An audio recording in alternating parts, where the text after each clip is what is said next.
I have been writing in journals since I was 12, and I watch my 8-year-old now starting journals, and I wish I had mine going back that far. But for some reason, my mother, who loves to throw things away, did not toss all these journals, and so I have milk crates full of writing, which has been hugely helpful in recalling the details of my childhood, both for the middle place and for Lyft. So I always was a writer in the way that everyone who runs is a runner. But I wasn't sort of a quote unquote writer. And if you read my journals, you'll find that there are 3 things that I always wanted: lose weight, quit smoking, and be a writer. And I did quit smoking, and I did become a writer. You know, writing The Middle Place and having it being sort of widely read didn't change much in our house because my kids are so young that they don't have sort of a high level of consciousness of the whole thing, and they don't know what writers do or don't do. And it's a very quiet job. So it is actually an ideal job for this stage of my life where I can do it while they're at school and be finished by the time they come home. Touring and doing readings takes a big divot out of my life as a mom. And I didn't really plan to work. I was sort of hoping that we could keep our expenses low and I could stay home for these first 10 years or 15 years.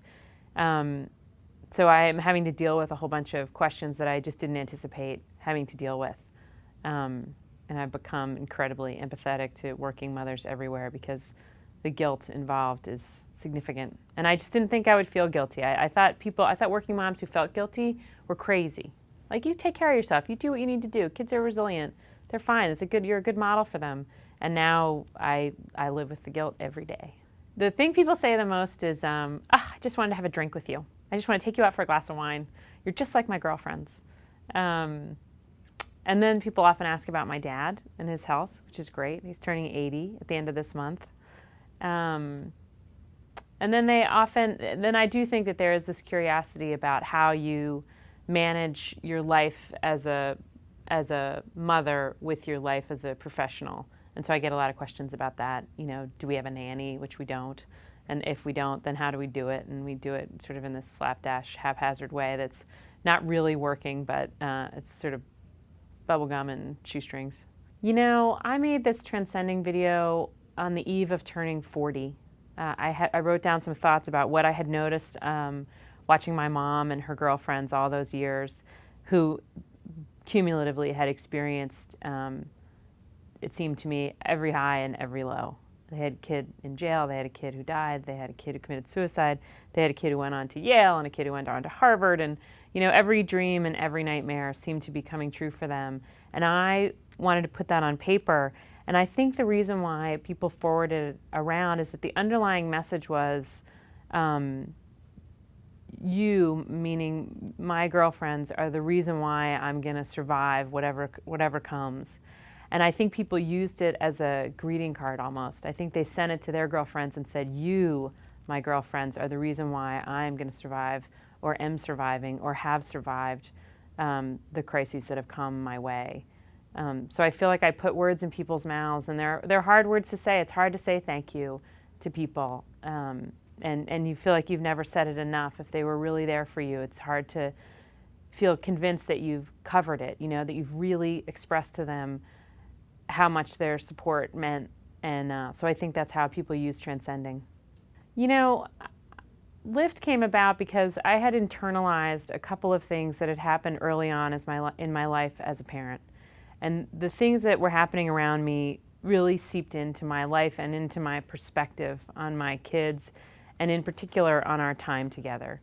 And so these stories were sort of weighing heavily on me, and they're not my stories. They're my cousin Kathy's story and my great pal Meg's story. And in retrospect, I felt like of all the things that had influenced me as a parent, those were the things that were changing our life together in this kind of daily, but almost imperceptible way.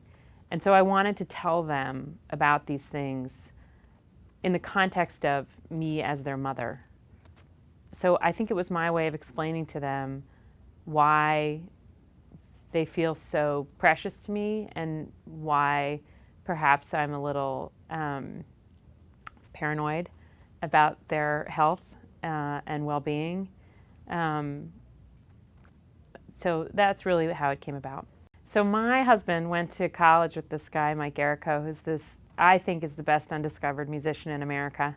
And Mike and I have done a bunch of readings together where I'll read and he'll play. And then he has a pretty decent canon. He probably has 30, 40 songs, original songs. And as I was getting ready to go out on the road with Lyft, I asked him if he would ever go with me and if we could maybe pair certain readings to certain songs. And he was totally game, as he has been from the get-go. And then the audiobook folks called, and I said, hey, this friend of mine is going to tour with me a little bit, and don't you think it'd be cool if we put some of his songs on the audiobook? And they went for it. So anyway, I think there's 4 or 5 songs from Mike on the audio version of Lyft, and they're just beautiful. And there are things that music can do that writing just can't. I'd never go into the writing experience with a really specific outcome in mind in terms of what the readers will feel or take away. But what I'm hearing from early readers of Lyft is that that they put down the book and they get out of bed and they go stand in the doorway of their children's rooms and just stare at them and take them in. And it's very difficult to stay in touch with the miracle that is your child. And life is constantly distracting you from the divine thing it is to have a child.